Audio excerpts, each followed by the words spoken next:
Nicks and Bruises, we are back. Shout out to the chat. Yo, Black is time.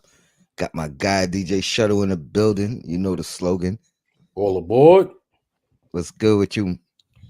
Oh man, it's basically it's mid-season. So we got game 41 tonight. So you know how to bring that mid-season DJ Shuttle custom drip. You see it? You know what I mean? It's the annual mid-season pullout. You know what I'm saying? No pause. No doubt, no doubt.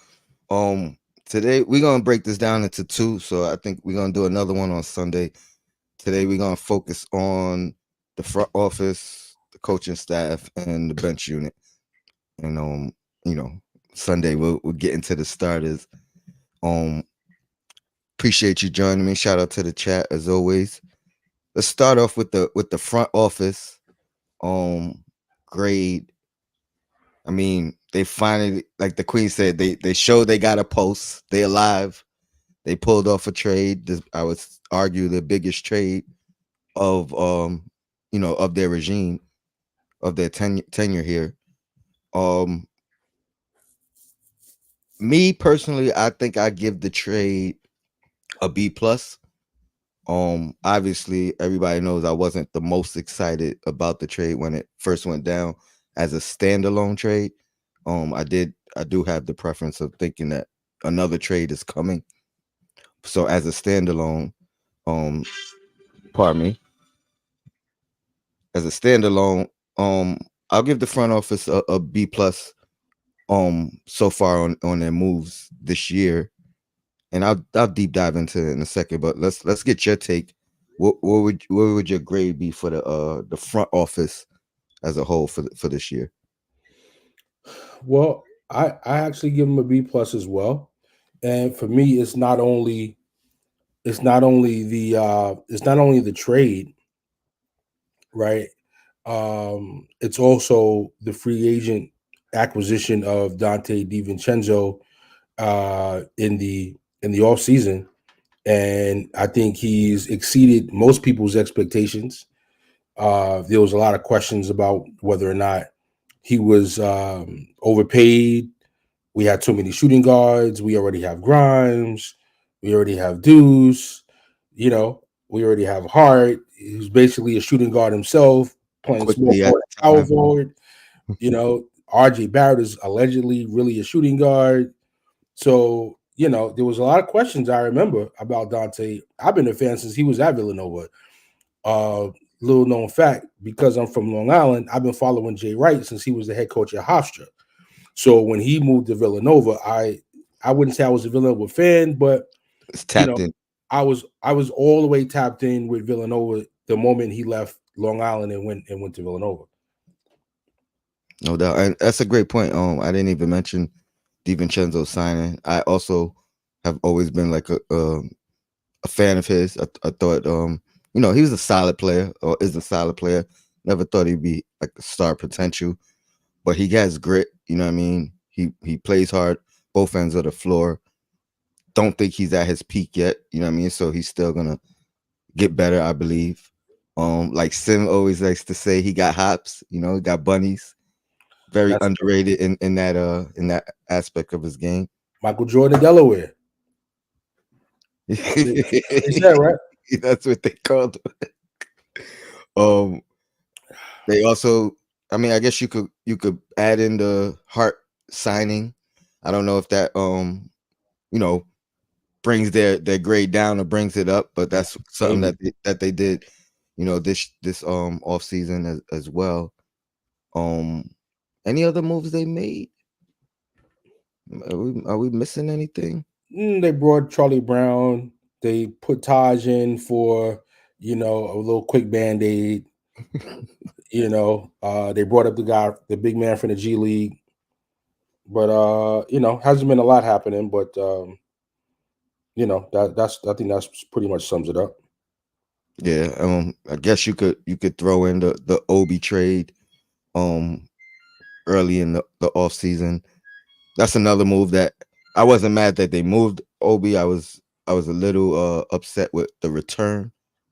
I don't know if maybe they could have got more had they moved him earlier. Um or maybe they could have got more had they looked around. But I gotta give them the benefit of the doubt that they did their diligence, and they figured out not only the best move for them, but I also think they were looking out for Obi as well, put him in a position where potentially he could thrive. Yeah, We haven't seen. you couldn't really do that move too much earlier in the season because he was entrenched into, even though people wanted him to have more minutes, he was too entrenched into the rotation. And if you weren't going to replace him, then we'd be where we are right now, or where we were earlier this season with Josh Hart playing backup power forward, and clearly that wasn't really great. So, we had Obi as long as we needed him, and truth be told, I mean, how much higher could his value really have been? No doubt. Shout out to Eddie Kofi. He says we should have had 26 wins by now. We lost some winnable games due to poor coaching by Tibbs. Yeah, I mean, we'll talk about that in a second. Tibbs is next on the list for the grade. For the chat, if you want to put your grade for the front office, A, B, C, B plus, whatever you feel like. Let's see what you guys think, and then we'll move right on to the coach. I mean, we'll start with the coach right now, Tibbs. I don't. We definitely lost some winnable games. I agree, but not many. I think the trend this year, more than any other year under this regime, we've actually been beating the teams we're supposed to beat. And early in the year, we were calling for a statement win. We couldn't really beat the teams over 500, but under 500 teams, for the most part, we've been beating them all year. I know Undefeated, we on a undefeated. rough stretch. Now, I mean, we lost, I think, two or three that we should have to under 500 teams. Well, I But think when go ahead. pardon me, I think that I actually saw that this stat before the last game, and it said that the Knicks were 16 or 17-0 versus teams that were under 500. Now they may have been under 500 at that At the time, time, yep. but they're over 500 now. So that, and being that if they were under 500 week 8, and now that we're 39, 40, 41 games into the season, Yeah. the fact that they're over 500 now means a lot more than them being under 500, 30 games ago. Fair enough. I didn't know Utah was over 500 when we lost to them. I didn't No, realize that. But they're over 500 now. okay, now. Okay. But we lost to them, didn't we? And again, and this is, you could look at it when you play them versus who they are today. Looking at who they are today, they're over 500 now. Okay. So fair enough. I see what you're saying. it means more to me that they're over 540 games into the season. You know what I mean? And to me, that's a more true indicator of who that team really is versus, they beat us when they were, 2-4 in Game 7. I got a couple A, B, C's. I think this is still on the front office. Still in the front office. Sherman, he jumped ahead. He talked about Tibbs. He gave Tibbs an A plus. Okay, I hear that. And Geraldine, she clarifies the B is for the front office. Yo, give me a second. I'm gonna turn that stove off, but I'm right here. Got you. My grade for Tibbs, because of that, because we kind of been winning the games that we're supposed to win all year for the most part, and we were fighting against the teams that were above 500, the higher seeded teams, and then we started getting a couple statement wins in there. I'm actually gonna give them an A minus. I think. Sorry about that. You good, bro? I'm gonna give Tibbs an A minus. I think he's done a phenomenal job his whole time here for sure. I think he's made some more adjustments this year than ever before.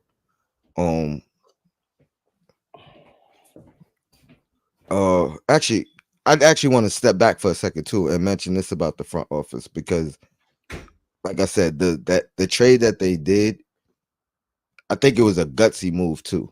You know what I mean? Like, I don't know, not that they care what the fan base thinks, but they got rid of who you used to refer to as the golden child. You know what I mean? He was the team's golden child, not Yes, my yes, yes. not No, my no. I know, perceived I know, golden I know, I know. child. But you got a preference. You got a preference We got to clarify, because if this is their first time listening and they haven't heard me talk about RJ, they might get that out of context. for sure. And and obviously quickly, who I mean was arguably The the fan third best, favorite. player, the fan favorite. You know what I mean? A guy that we could still utilize now that we're talking about how are we going to replace his value. So gutsy move by them, and I just gotta credit them for having the balls to actually go out there and do it. You know what I mean, and not worry about the potential backlash. Obviously, I think it was in conjunction with Tibbs, and Tibbs knowing what Tibbs wants and him expressing what he wants. Um, and now I could go back to Tibbs because he's got players all around this team now that kind of fit his personality, right? Fit his coaching style. It's important. I don't know if he's Important. had that this whole time. I So feel like for the first time there's a Tibbs team out there.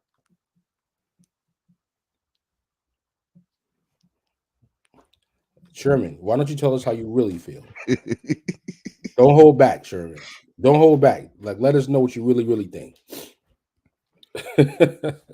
Yeah, but I think that the team, the first year with Alfred Payton and these guys, I think that those were Tibbs guys.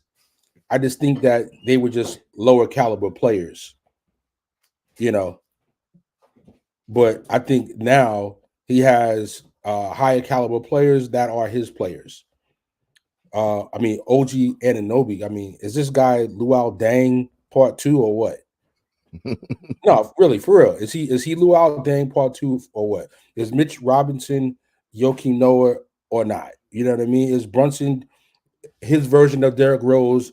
Get the ball, make a play happen. You're the leader of the team or not? Like, now it's built around a Tibbs team, and Tibbs, he had Heinrich too, didn't he? at some point, yep, Heinrich, Yeah, Heinrich. And the so Mount Vernon kid, I forget his Ben name. Gordon. Ben Gordon. Ben Come on. Gordon, there you go.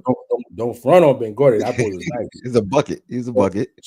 so Dante is kind of like the Heinrich of that team, your shooter, tough guy. So I think now he has a team that's actually built in his mold, and and I think you have smarter players now.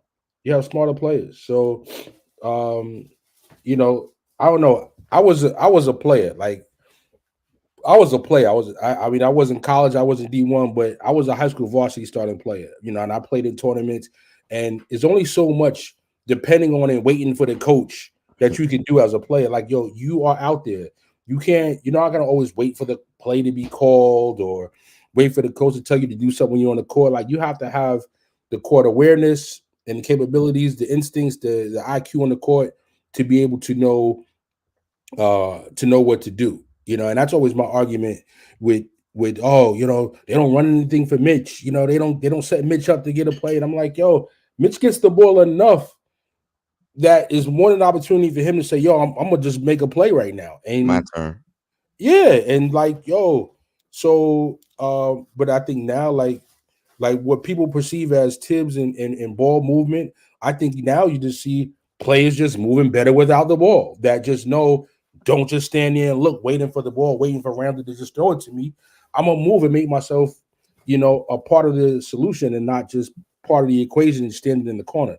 So OG's good for that. Dante is definitely much better than Grimes. Grimes is like, I don't know where, I don't really know what to do or where to be. Like, yo, you gotta move. You know what I mean? And you can't just depend on the coach for that. Like, you're in the NBA. Come on, like, what are we really doing here? No doubt. What's your grade for Tibbs? I'm gonna give him a solid B. Solid B. No doubt. Chat, what y'all think? What's your grade for Tibbs? I know there's a couple people that think Tibbs is trash. Julian said we capping for Tibbs. Um, so I'm sure he's giving a less than a B. So yeah, I'm gonna get y'all votes, and we moving on. Jay from PR says a B as well. And for those tone that I'll say we capping for Tibbs or that Tibbs is trash, I'd like to hear what things he has not done other than scold Julius Randle. Other than scold Julius Randle for turnovers and not passing the ball faster. Other than that, what could he do that you would say that we're not capping or that he's not trash? Yeah, but you are who your record says you are. How can I have a winning record and you call me trash?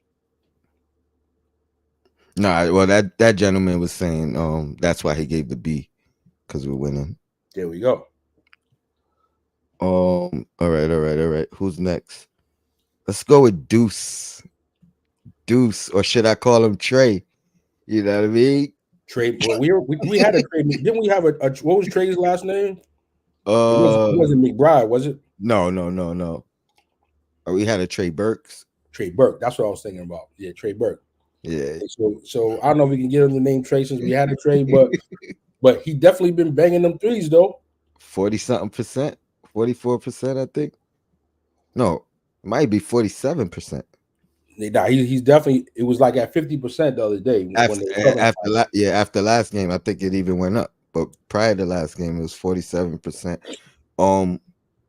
I think you got to give him a good grade for sure. I mean, it's only a short sample size, but he's been stepping up, as of late, back to back career highs, 19 then 20 points.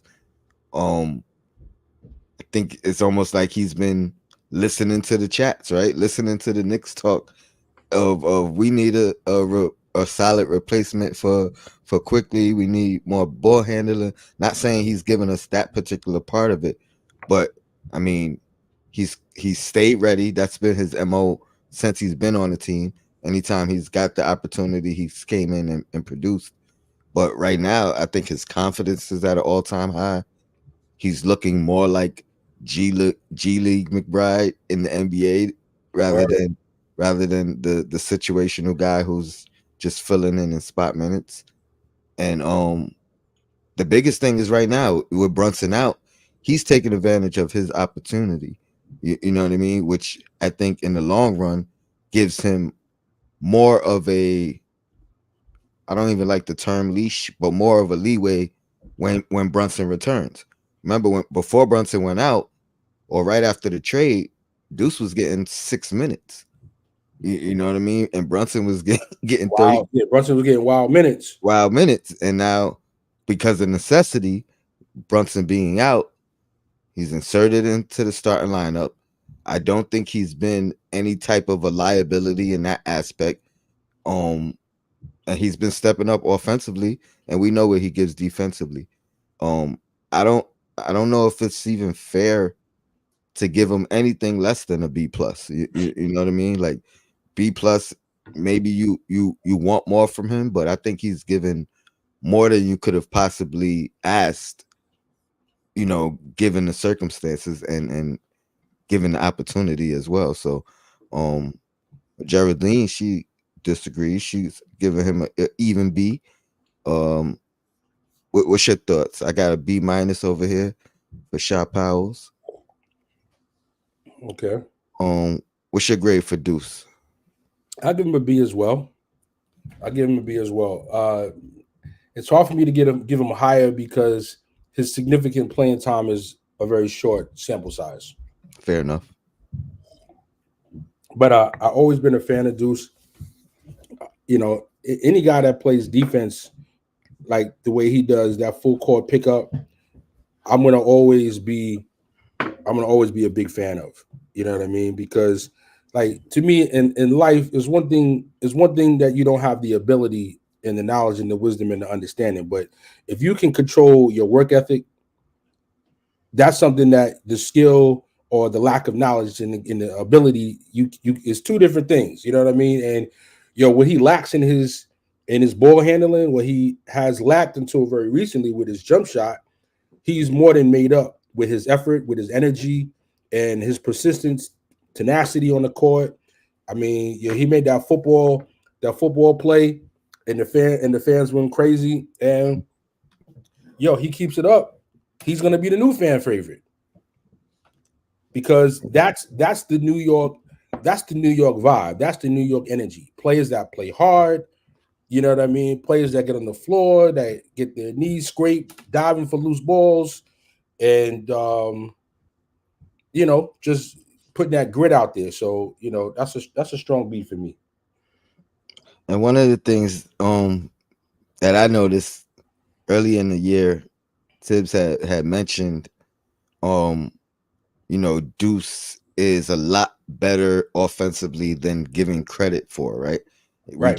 He was saying, we just haven't seen it yet, but he's confident in Deuce's ability, and now we're starting to see it, right? So, given the opportunity, he stepped up. So, yeah, shout out to Deuce Trey Deuce Trey McBride.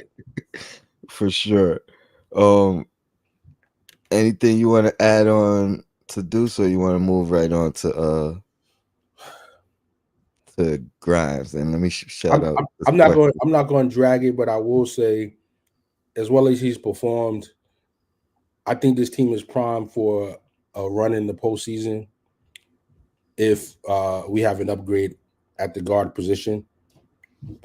And I'm not ready because the backcourt because the backcourt bench is him and Grimes.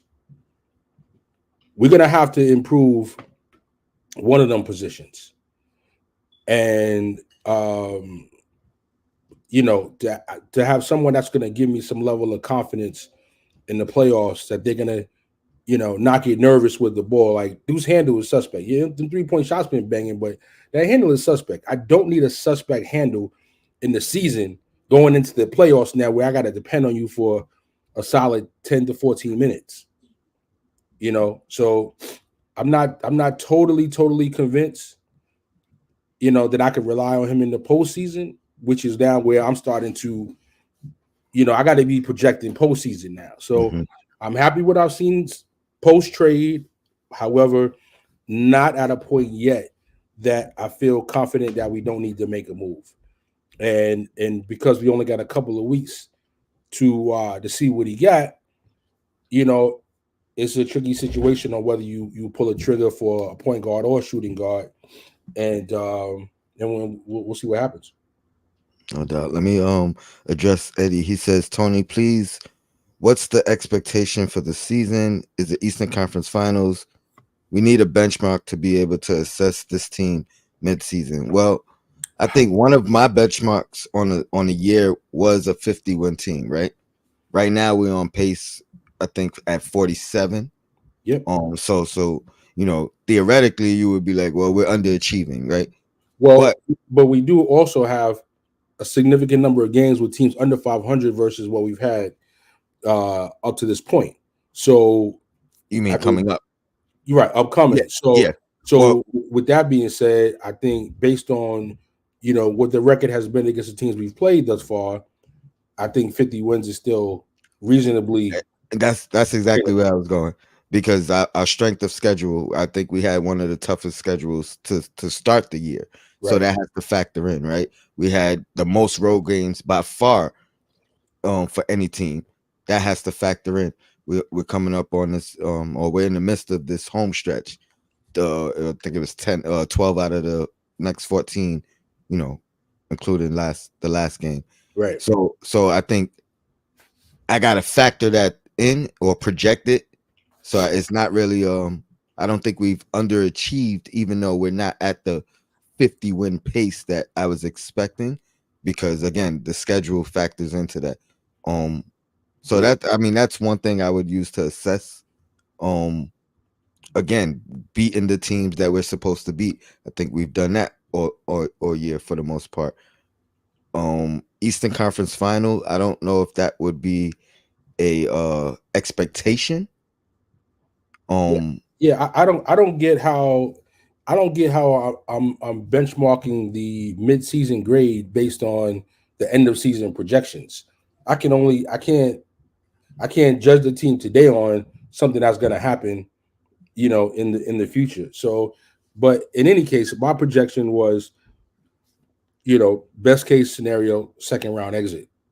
So, I think we're on pace to potentially, you know, get a fourth or a fifth seed, and see how these injuries, how to if we make any trades, and who knows?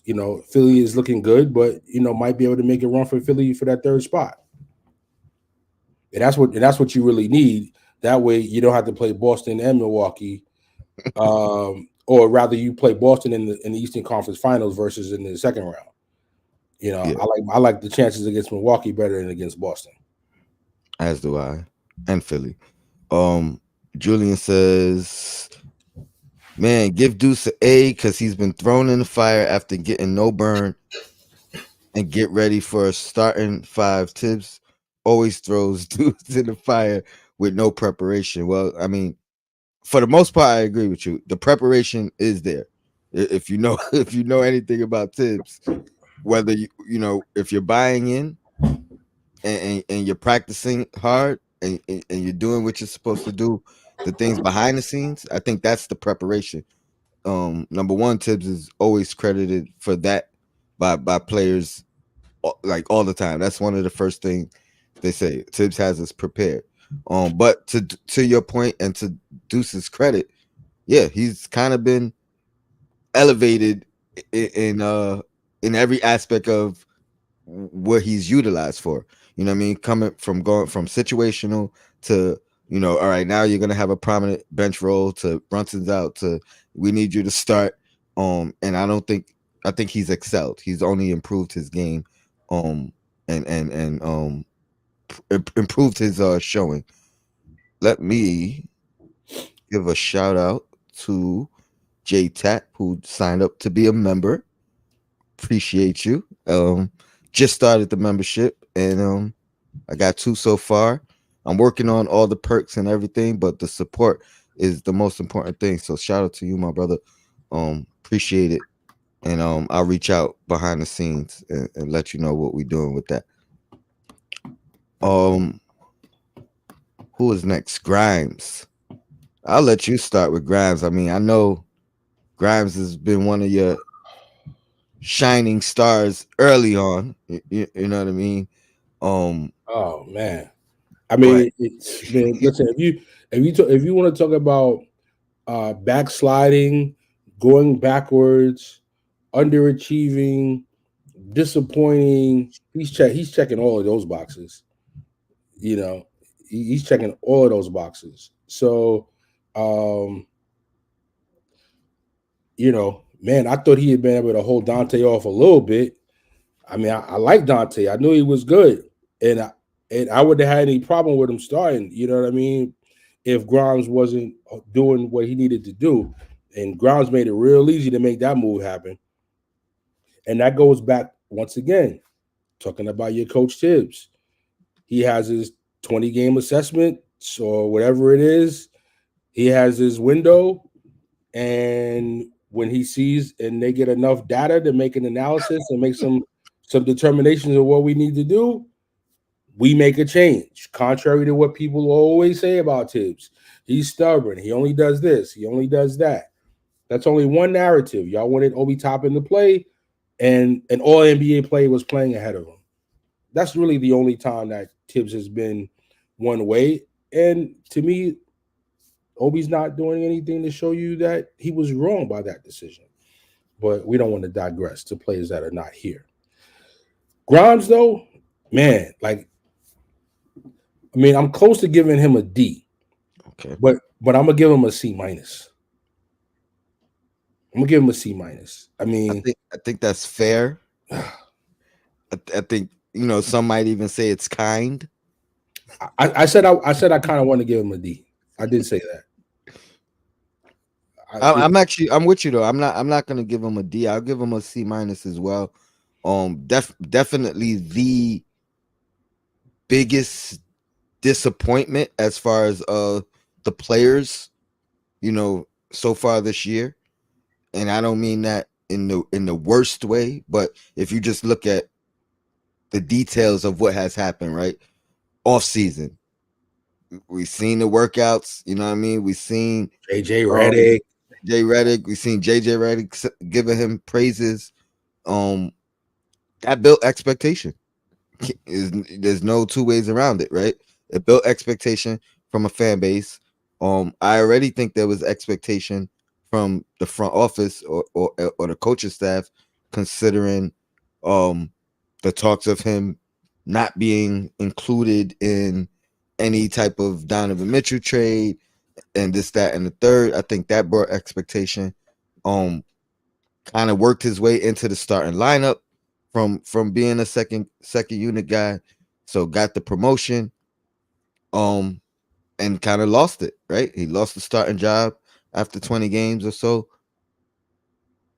We thought maybe we'll see some improvement in that second unit going against second unit guys.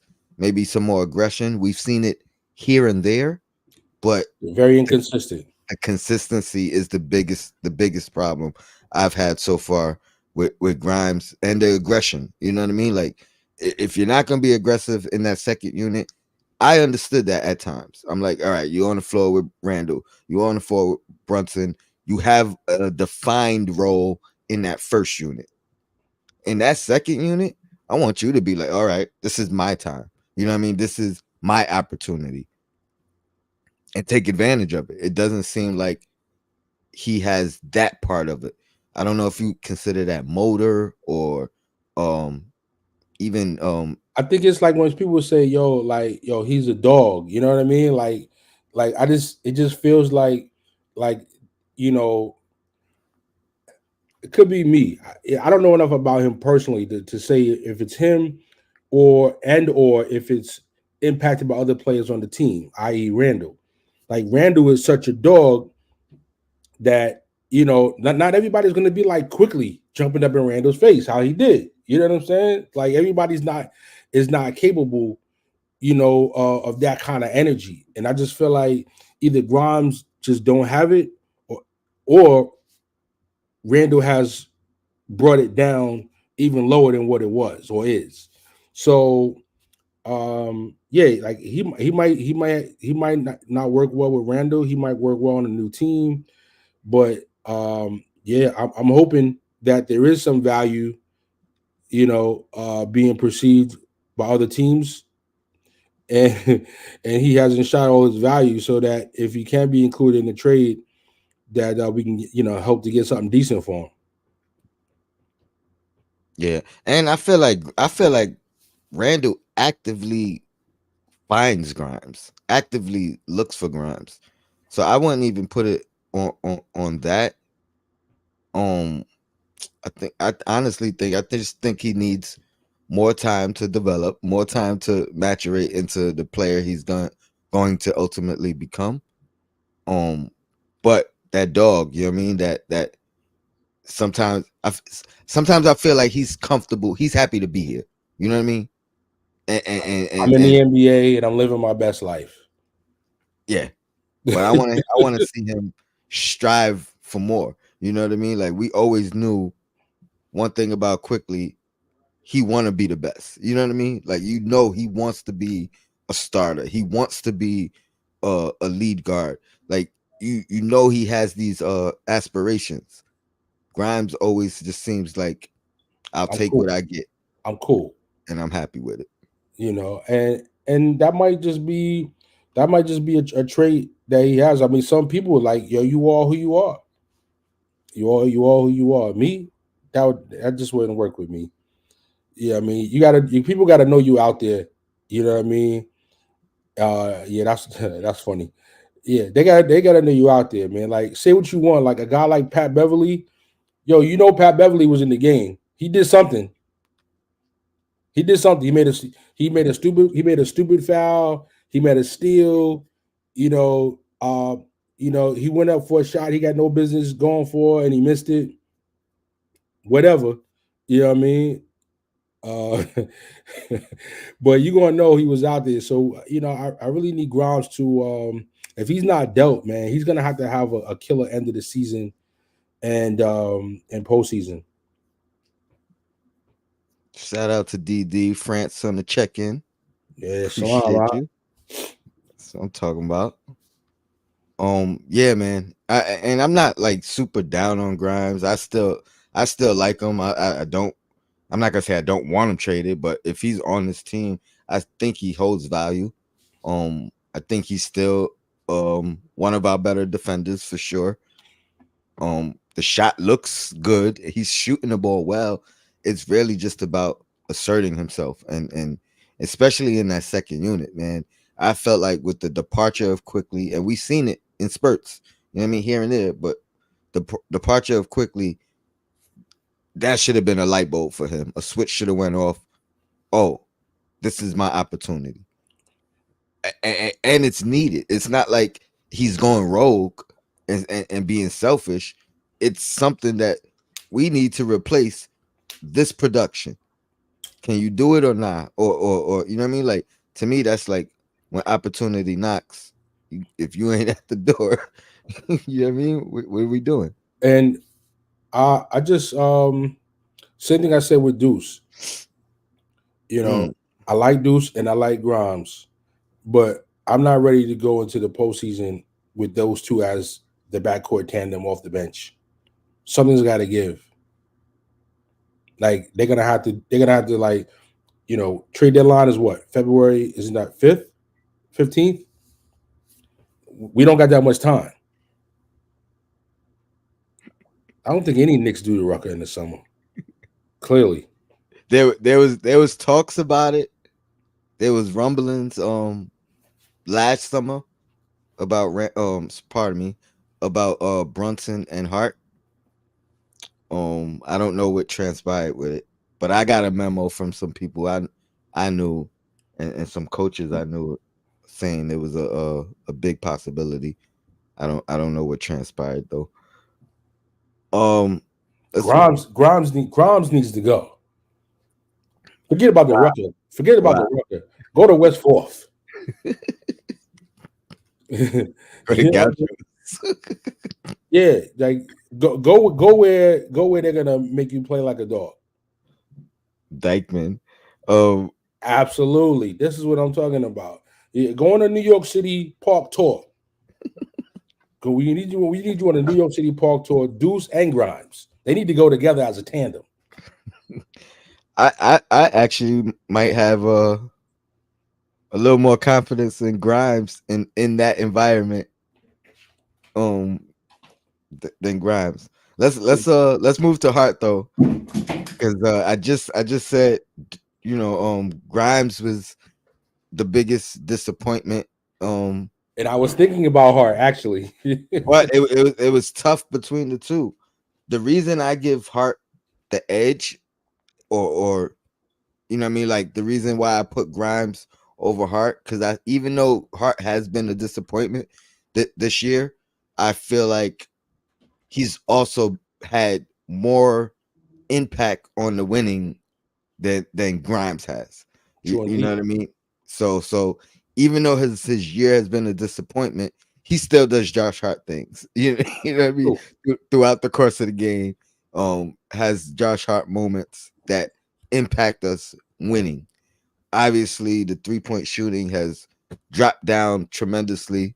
You know what I mean? Everybody knew it couldn't last from last year what he was doing from the 3-point line, but it's been a hard fall, and teams are really letting him shoot. And You he's know what I mean? really and he's really not making them pay. And that's the thing that bothers me more than anything. Like it's one thing to just to miss shots, but when teams are leaving you open, and that becomes the trend, like, oh, all right, because I see it, multiple times a game, and it has to be designed that way. It has to be that the teams are like, all right, let him shoot, That's the defensive strategy. and you gotta make them pay, like you said. Um, I gave Grimes a C. What I gave him? Sound like you wanted to give him a D. That's what it sounded like. But I think you gave him a C minus. Yeah, I gave him a C minus. I'm gonna give Hart a C plus, and he I gets gave, the plus. He I gave gets him the the plus same. because he still impacts the winning. You, I, you, you know what I mean? I gave him the same. He's not as impactful as he was last year, but like you said, he's still doing Josh Hart things, impacting winning. He's still very consistent with rebounding, steals. His defense is not as impactful as it was last year. I'm gonna be honest with you. To me, it looks like he's either hurt or a little disengaged. That's been a talk too. I think some knee soreness. I don't know if he's missing tonight's game or not, but I heard somewhere earlier today that he's suffering some type of knee soreness. I don't know how far back that dates, whether that's affected his performance. Now, if we take a minute to think back, uh, with the summer games, he missed some time due to injury as well back then. So this could be lingering since the summer. Mm. Yeah. With the Olympic team and when he first came back, first started the year. You're right. That's a great point. Yeah, yeah. He missed the preseason games because of it, everything. Now, imagine if he had to be out for extended time before the OG trade. I'm sorry. Say that again. I was reading something. Nah, no problem. Imagine if he would have been out for extended time prior to that OG trade with no backup power forward. I mean, as bad as he's been, if it's really that he's been injured and been playing hurt, which I'm kind of like leaning on a little bit, I'm going to give him the benefit of the doubt because we know he was injured from the summer. And another another thing to kind of context is like you mentioned, he was playing backup four, which I think put him at a disadvantage. You know what I mean? Granted, he has the ability to guard up, but I think he was already doing that at the three, right? Absolutely. So now you're gonna say, oh Double no, up. Now you got to double up. Too much. exactly. Too much. And I can honestly say he didn't do a great job at that position. I felt like that hindered him. That hindered some of the things that he benefited from. A great guard, a rebounding guard. But if you put him at the four, I don't think he's going to be as effective Yeah. at doing things that he does great. You know what I mean? As a guard. So that's another reason why I gotta still put him a little bit above Grimes. And I think there's an argument that you could maybe do B minus. You know what I mean? Because of those context parts. But I'll stick with my C plus for sure. Yeah. Sorry, I lost the list. I'm trying. Who we got next? Oh man. I'll do Mitch last. We'll go with Sims. Um, the last two. Sims. Sims I hasn't can't played even. enough. I don't even know if Yeah, he deserves a grade. He's played so little, right? yeah, but I still got to give him. I'm not gonna give him a lower grade than in Hart or Grimes. I'm gonna go B minus, and I'm only gonna go B minus again. Context. He's not. His expectation hasn't been anything like it has been for anybody else on the team. I think he probably has the lowest expectation. Even Deuce, I think, has more expectation. Um, the only caveat in that is I feel like he came in and stepped up in Mitchell Robinson's absence last year, and I think the strategy was going to be the same thing. You know what I mean? Keep Hartenstein on that second unit. They liked the way the second unit was running. Um, Sims is a more similar player to Mitchell Robinson, so it could have kept that kind of cohesion going. I think that was the game plan last year when when Mitch went down, and I think they would have did it again, but he didn't look. He wasn't effective. You know what I mean? I don't know if it was the very first game or the second game. I think it was the second game he got hurt, right? On the first play. Second game. Second game starting, got hurt on the first play on a jump ball. Um, and then Hartenstein came in Never looked and back. changed the way think the perspective. You know what I mean? I really think the Knicks game plan was keep Hartenstein in that second unit.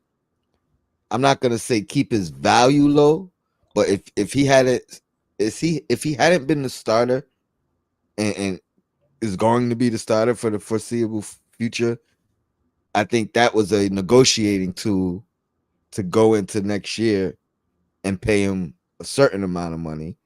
But I do think now that he's been inserted in that starting lineup and has you can't go back, right? You can't like even if Mitchell Robinson comes back, I don't know if you could start Mitchell Robinson off jump. You talking about rust, you talk about, months off, you talk about readjusting Game and state. and I don't The I think the efficiency on team how the team's playing. exactly. I think the team has to look at that. You know what I mean? And say he's part of the floor opening up just as much as the arrival of OG. So say all that to go back to Sims and say his expectation hasn't been high at all. You know what I mean? He's kind of been break in case of emergency. We did that. He didn't really live up to it. You know what I mean? But injuries had a large part to do with that. But he hasn't made his way back into the rotation either. And we're talking about Precious being brought in and him immediately taking Sims' spot in the rotation, and Sims going back to the situational. But even with that, I think he was situational coming in. That's where his projections were. He hasn't really disappointed or had the opportunity to disappoint or exceed his expectations. So I'll give him a B minus. Hey, I want to give him my thank yous for opening the door for Baby Joker to get the minutes he got. So more than anything, I got to thank him for that because in my heart, in my mind, I thought iHeart should have been the starter over Mitch anyway. I'm not a huge Mitch advocate. So Sims, once again, I want to thank you for opening that door. I'm gonna give him a B minus. Like you said, we weren't expecting much. He's the third string center. He wasn't really in the rotation. Mitch got hurt as soon as he had a chance to be in the rotation. He got hurt, and so there really hasn't been much to even give him a much of a grade against. Um, yeah. So, but yeah, Sims. Hopefully we can include him in the deal for a big man before the trade deadline, though. Yeah, for sure. For sure. I think yeah, I agree. Oh man, this is the tough one. We closing it out with Mitchell Robinson. Um I I don't I can't penalize him for being injured, right? I don't think that's fair. Definitely. I don't think that's fair at all. It sucks, but I can't penalize him. And let's be honest. I know it's hard to remember, you know, the times of Mitchell Robinson because of iHeart's emergence and what he's been doing. But Mitchell Robinson was having his best year by far this year. You know what I mean? Prior to the injury, he's still who he is. Obviously, he's not the offensive threat um that we may like to have at times at that position. But just finding himself, I think he was really at his not his peak because I think he can and will still get better. But this was the best Mitchell Robinson we had all year. I think he was on pace to get into that defensive um player of the year conversation. Um I think he was on pace for all defensive team conversation. And I ain't gonna lie, I thought it was the end of the road for us when Mitch went down. I'm gonna give him a B plus. He was on pace to be in the A minus area, A plus, A had he not gotten hurt. So I'm not saying it's penalizing him, but his trajectory was up and then it stopped because he's not playing. So it can't go any higher. So I'm gonna say he peaked at B plus, but he was on his way into the A's for sure.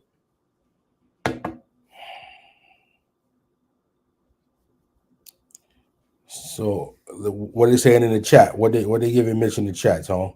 I didn't see no grades, but I'm gonna put some comments up for sure. I see a lot of comments. Let's see. Let's start right here. Bring Mitch back for what to kill our spacing. I mean, that's kind of what I was saying. I don't see him coming back to the starting lineup. But his impact in that second unit, I think, would be great. And let me preface this: I'm not saying he shouldn't start ever again. I'm saying when he's available, don't bring him right back into the starting lineup. I think he's got a lot of rust that he's gonna need to knock off. I don't think you want to mess with the chemistry. If anything, maybe you open. If we re-sign Hartenstein, maybe you open the competition for it in the off season. But yeah, I wouldn't put him back into the start lineup immediately. What else we got? At least when Mitch comes back in the playoffs, he's gonna play extra hard because iHeart can take his spot. That's a good point. Mitch needs better conditioning and maybe zinc for his for his bones. The guy stay getting hurt. You can't argue with it. Can't argue with it. Go ahead. I think you're right. If Mitch would not have gotten hurt, I would have likely been at the A minus. I probably been at like an A minus, B plus, grade form. However, he, I think I don't know about defensive player of the year. I think that's a little dragging it, but a second or third team All NBA defense, I think he could have been on pace for. But his steals, he's up there in steals. He finally made a bump up in rebounds that I had been calling for, and but we didn't see really any improvement on free throw shooting or scoring at all. Like year 5 and still not one move. So I mean, not one go-to move. I'm just saying he did 2 moves this year. Well, doing 2 moves don't mean you have moves. If you don't do them, you got to do them for them to actually be moves. But I got to tell you, just what you said is what brings his grade down for me. Your words and the thoughts of many were that when Mitch went down, how worried they were going to be about what the team was going to do. Now, for iHeart to come in, and if you ask me, play better than what Mitch was playing, to me, it shows you that Mitch ain't doing as good as you think he is. He's just doing better than he has been. What did I always say? If you're going to score 6, 7, 8 points, I need these monster rebound games that iHeart is giving us. Do you see this? 19 rebounds, 20 rebounds. 6 blocks. If you're only scoring 7 to 8 points a game, that's what I need. And not only is he doing that, he's also passing, he's hustling, and he doesn't miss any games. So, I got to knock Mitch down for missing games. I got to knock him down for the team excelling without him in the lineup, because that means, as good as you were, the team was actually, it's not like, Yeah, Like but I think that's a little unfair because you're grading him now I'm against his judging him team harshly. I'm against judging his him team. harshly. I'm judging him harshly. I am judging him harshly. And you know what? It's because he's had such a long rope. He's had such a long rope.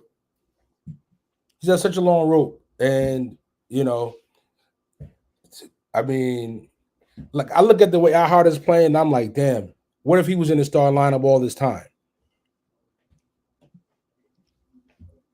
I mean, it's a fair question. You know what I mean? Like you talk about the team lost. There's a couple of games we could have won. Yeah, maybe we could have won if we had somebody that was a threat that gave better spacing on the court.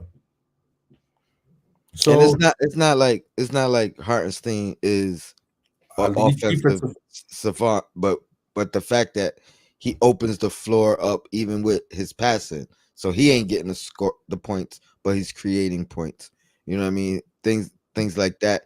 The fact that he could handle the ball a little bit more than Mitchell Robinson. If he's in a tight spot, he could dribble out of the corner. You know what I mean? Out of the spot, as opposed to just being stationary and having to um when when find the Mitch gets outlet. the ball and has to hand it off or give it to somebody, I am so nervous. I'm like it's like a hot potato. So like I can't give Mitch anything lower than a B. I want to give him a B plus, but I got to give him a B. If the team would have kind of been tanking, if iHeart didn't step up, I probably would have gave him a B plus. But the fact that you're hurt, you're missing games again, like I can't like maybe on other players I wouldn't look at these factors, but for Mitch, I gotta grade Mitch I gotta grade Mitch harshly. It's kind of like if you're coaching your son and you got to be harder on your son than the rest of the players. Mitch is he's getting graded tough, and I admit it. And it may be a little too tough. Don't kill me. I ain't mad at it. I went B plus. You said B, so you know what I mean. Yeah, it's not like I'm giving him a C Yeah, minus. yeah. I, I ain't I'm, mad at it. I'm not. I ain't going wow. You know, Oh, but I do hope he returns.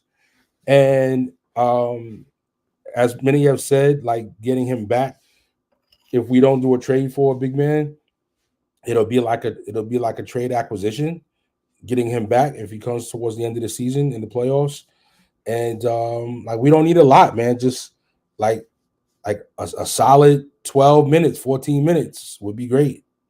and I want to see a lineup with him. Eat like not even if it's permanent or not, but like Deuce, OG, Hart, OG. You know what I yeah, mean? Like I want to see a all defensive. We're gonna need one guy who could get some buckets. You right. know what I mean on his own, but I want to see him next to OG, next to Deuce.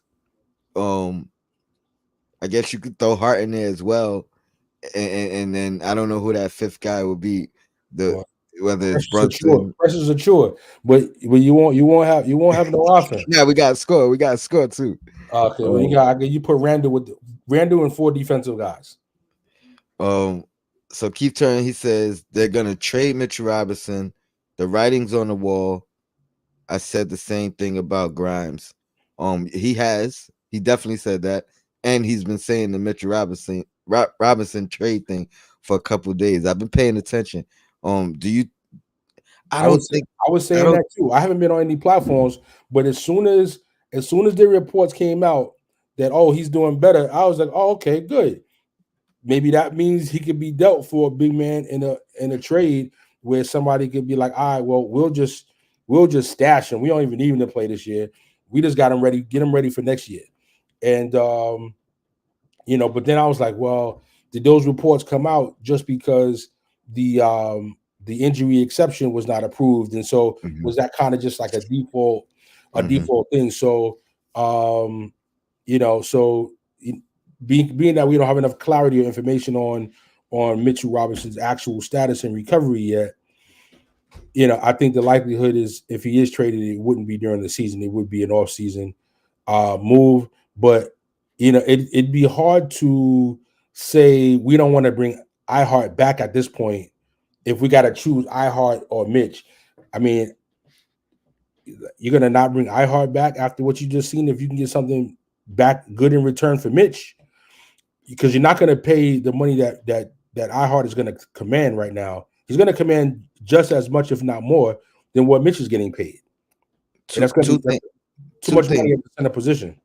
I don't think they trade Mitchell Robinson unless they have a guarantee from iHeart that he's resigning. That's one. I don't think they take that risk. You, Of you know what I course, mean of moving off. But another reason what another I reason will why say it's is not likely to happen until the off season. yeah. What I will say is um if teams are acquiring, like they're not going to put Mitchell Robinson in a trade, but if he's the asking price, I think they look at it and consider it. You know what I mean? Especially if it's a more splashy move than some of the moves we've been talking about over the past couple of days. Right, because I'm like, listen, if you don't deal Fournier, right? If we don't let's presume no deal happens now. So we don't wrapped up grades, and now we Mhm, going on to other stuff. So hypothetically, you don't deal Fournier, right? And you bring him back on the team option so you can trade him. I think you can do that. So now you can use his 19 million or whatever it is, a 6 or 7 million trade exception. Now you're at 26, 27 million. You include Mitchell Robinson. He's at what? Going to be at 15 million, 16 mhm. million. I mean, so now you almost embarking on Joel Embiid numbers. Joel Embiid says, "Hey, I want to get out of here." They have a first round exit. I'm just trying to put it out in the Nah, universe. nah. I feel you. I feel you. I don't see. I don't put this whole thing together already days ago.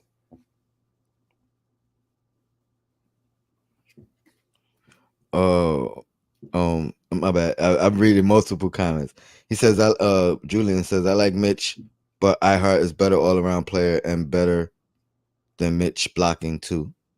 Um, here's my only thing, and I think iHeart will like head for head. He'll probably get more blocks, but part of that is because he's not a deterrent.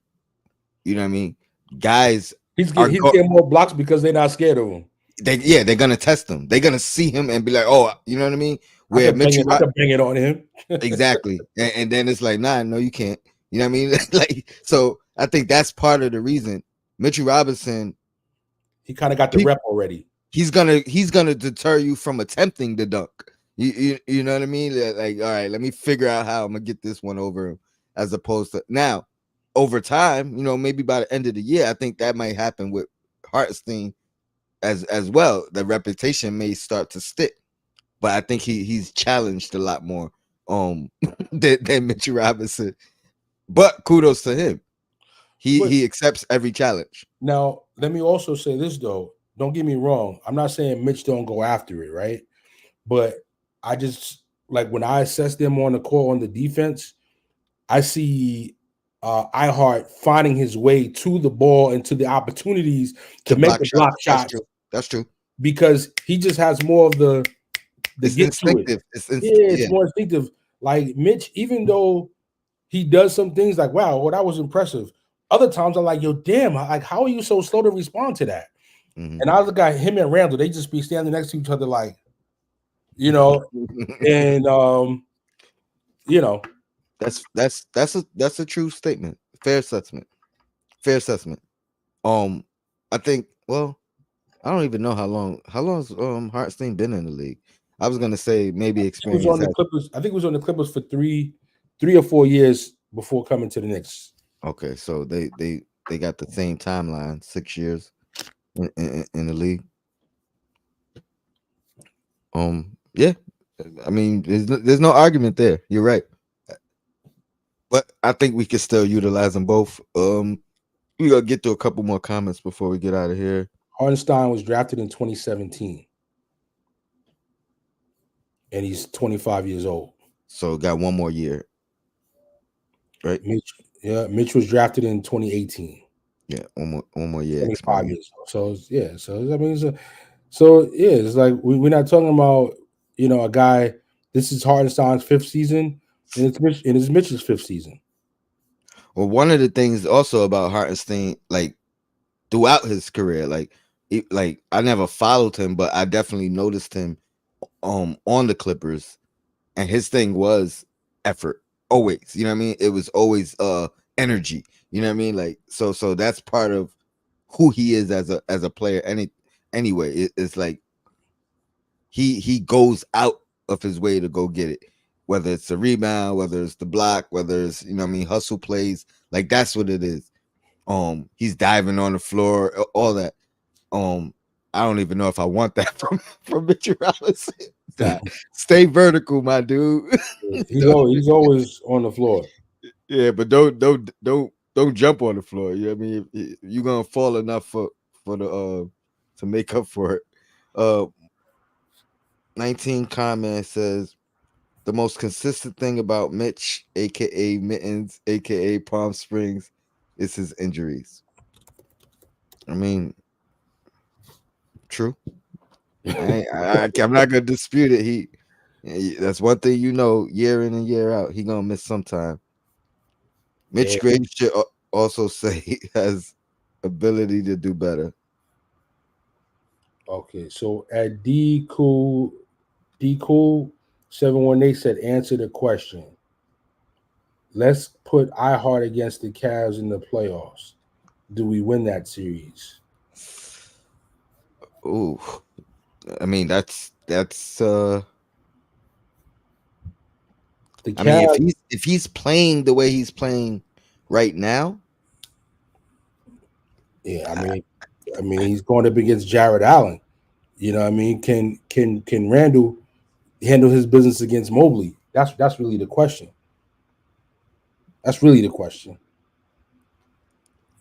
iHeart I think against that's a fair question though, I, because I mean Mitch was he played against the Cavs last year. It's not like he didn't play. no It, it, you it, it was the tandem of Mitch and iHeart that together got busy against the Cavs. And I think that if you put him against the Cavs, put it this way, I feel more confident with iHeart defending Brooke Lopez, yes defending the stretch uh, five. defending Jared Allen.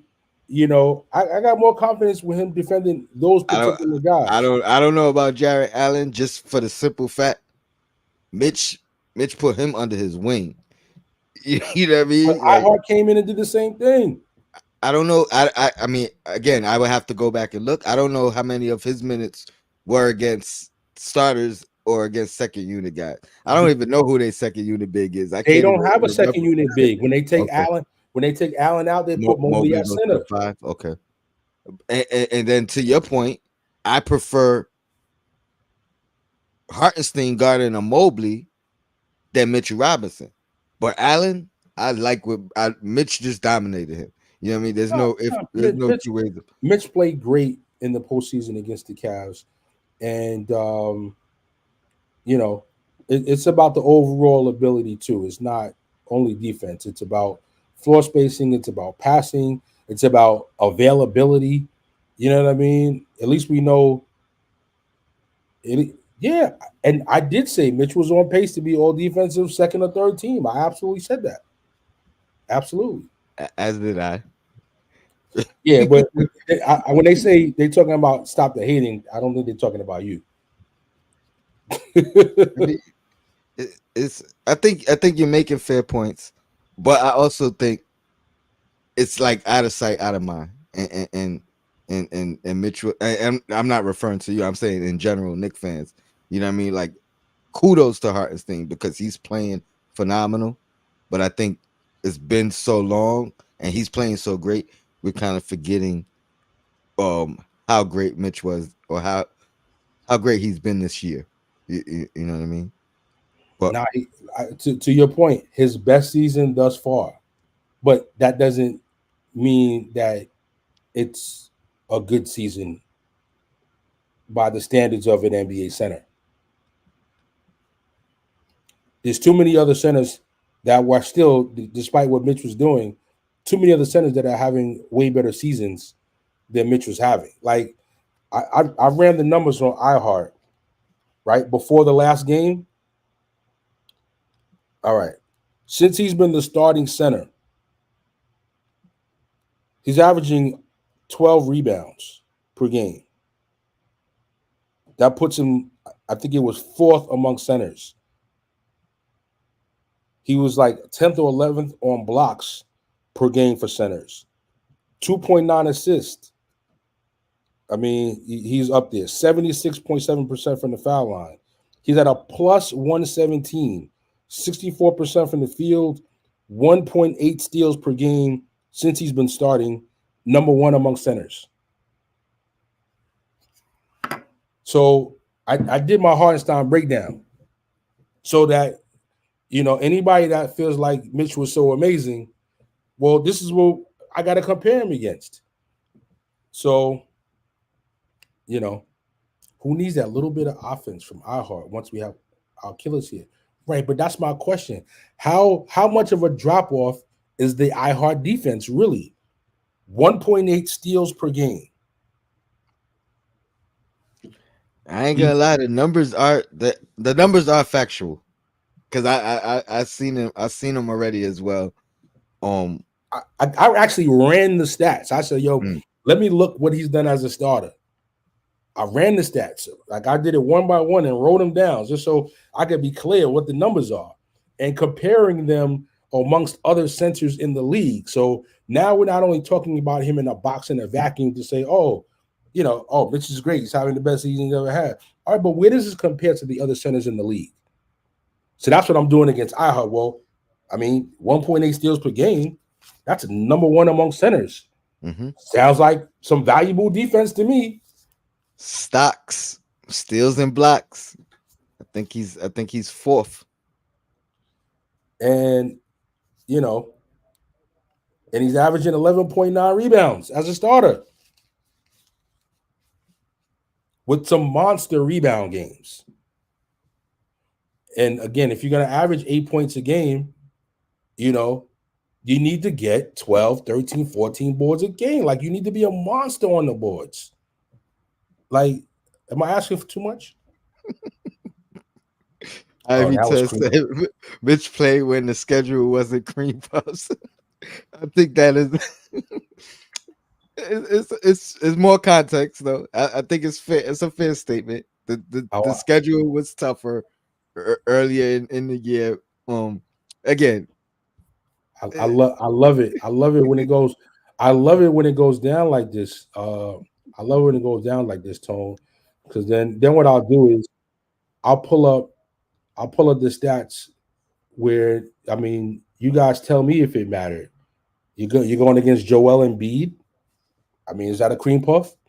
Reigning MVP, probably front runner for MVP right 36 now. point win. 36-point win. You played 35 minutes in the game, 8 for 9 from the field. Okay. 6 boards, 5 assists, 17 points, a plus 26. I mean, I'm just saying, Embiid was 10 to 23. He says iHeart doesn't provide spacing. I disagree. He may not space the floor shooting, but he spaces the floor because he can operate and create for others outside of the paint, from outside of the paint. So that alone stretches the floor. You know what I mean? You could put a guy in the left corner, you put a guy in the right corner. These guys both have the ability to cut. He can find them. He could pass the ball, back out to the top of the key. So that alone, I think, spaces the floor. When I was in high school, Tone, we ran an offense called the high post, where you put the big man in that foul line area where Joel Embiid always gets busy and does his work. You give the ball to the big man there. You let him turn around, and iHeart is actually excellent at that because when Dante cuts, when OG cuts, they're getting passes now actually. Mm-hmm. Or They even may stay in the corner and he can get it to them in the corner. Like he's confident with managing the ball and being able to distribute it. The fact is an offensive threat spaces the floor. It's 1,000,000%. Yo, one thing I also noticed when I assess his stats, he hasn't shot any 3-pointers during this time period. Since he's been starting, he hasn't shot 1 3-pointer. So that would be kind of like the de facto, oh, he's spacing the floor because he's a stretch 5 now, he's shooting threes. But even though he's not shooting threes, you know, oh boy, here we go. It's fair. It's fair. I think it's fair because we haven't seen Mitch next to OG. As much as I believe that's fair, I think it's also fair that if you had Hardenstein starting at the beginning of the season with the same lineup, we didn't see that either. Fair enough. That the lineup would have been better too. These are what they call straw man arguments. I believe that's the definition, or I think that's an example of a straw man argument. Fair point, but you know, I love OG. I think it's a significant upgrade over RJ. So, yeah, I mean, we don't know, but you know, we've seen iHeart show floor spacing and similar ability with less time, with less time, with the same people that were here before the trade. So now he's just getting more time and getting a lot more time because you got Sims, you had Taj, you got Precious. You don't have nobody, so he's playing more and he's handling it. And most importantly, he's there. We can depend on him. Yeah. Anything else you want to talk before we get out of here? I know you got it. Just biggest kudos to the front office for pulling off the impossible trading with the team, you know, that you got beef with. Like how you have beef with somebody in your hood and you end up buying a car from them. You know what I'm saying? Like you just made me up their grade. Yeah. When I gave them a B+, I think you gave him a B+. I'm going A- now. Yeah, I would have never thought it, especially going into the with the lawsuit and everything else. Yeah, like how do you pull off a trade with somebody you got beef with in your hood? In the same division. Now, that either says A, they already got an agreement worked out, or B, they really like Quickly. Because it can't be that they love RJ. I ain't gonna lie, man. Matter of fact, hold up. I was gonna send this joint to you, and this is part of me because I know I said I ain't talking about guys that aren't here anymore. Yeah, I said that was when I did my farewell. That was supposed to be it, but we talk about the front office, so it's in context. RJ numbers as a Raptor, right? Before you even go there, unless you're giving me game by game, overall numbers is not going to do it because he's showing the same inconsistency that we've seen for 5 years. Well listen, this is as a Raptor so far, 19.9 points per game. Okay. 7 rebounds. Okay. 56% field goal percentage. Nice. 44% 3-point percentage. I'm just saying. That sounds like start of the year, RJ. It's a sounds like start of the season, RJ. Before he crashed and burned and get the team no choice but to make a deal. I was gonna say it's a small sample size because they put it up against his entire Knicks numbers. You know what I mean? Not this year, but just in overall. Right. So I thought it was unfair, unbalanced, but I mean, yo, kudos to RJ. That was funny. Start of the year. What used to be end of the year, RJ, right? Well, start of this season, RJ. Yeah, no, I know, but this year, yeah, he did it in reverse. He started hot and then he started tanking. But yo, kudos to RJ, man. He's the fourth option there. One game he scores 6 points, another game he scores 26 points. And you know, I guess that's cool. No doubt. Shuttle man, I appreciate you. Number one, motivating me to do this show because I was coming home and gonna take a nap. So you know what I mean. Well, it's still early. You got time. Definitely appreciate you jumping on with me. The chat as always. There's no show without you guys. Appreciate you guys supporting. Hit the like button on your way out. You know what I mean? Subscribe if you're not. And Or become a member. or become a member. You know what I mean? Shout out to the new members. I appreciate you. Like I said, I'm gonna reach out to you behind the scenes. I got some things that I'm working on for the members only. Um and I might slide you a DJ Shuttle private link for a mix or something. so we'll talk behind the scenes. We work something for Yeah. sure. I got some flash drives coming. You heard? No doubt. Or No doubt. the orders for the flash drives on the way. I have them next week. I got the lineup for all of the mixes I'm doing, and them flash drives will be ready in about a good 10 days. That's what's up. That's what's up. Let them know where to find you. Number one on Friday nights, 108 Soul. Um, Appreciate the shout out last Friday. Oh yeah, And you killed the set. I don't usually get a chance to listen because it's either a Nick game going on at the same time, um, or I'm just locked in at work. But I got to listen at work while I was closing with the speaker. You know what I mean? So I was rocking out. I was rocking out for sure. And then let them know about the podcast as well. On Instagram. oh yeah. And I'm actually on every Friday night. iHeart Radio and 108 Soul. You could just tell Alexa or Siri play 108 Soul, and we on every Friday night, 8 to 10 p.m. Eastern. And I'm usually watching the game too while I'm playing, while I'm mixing live.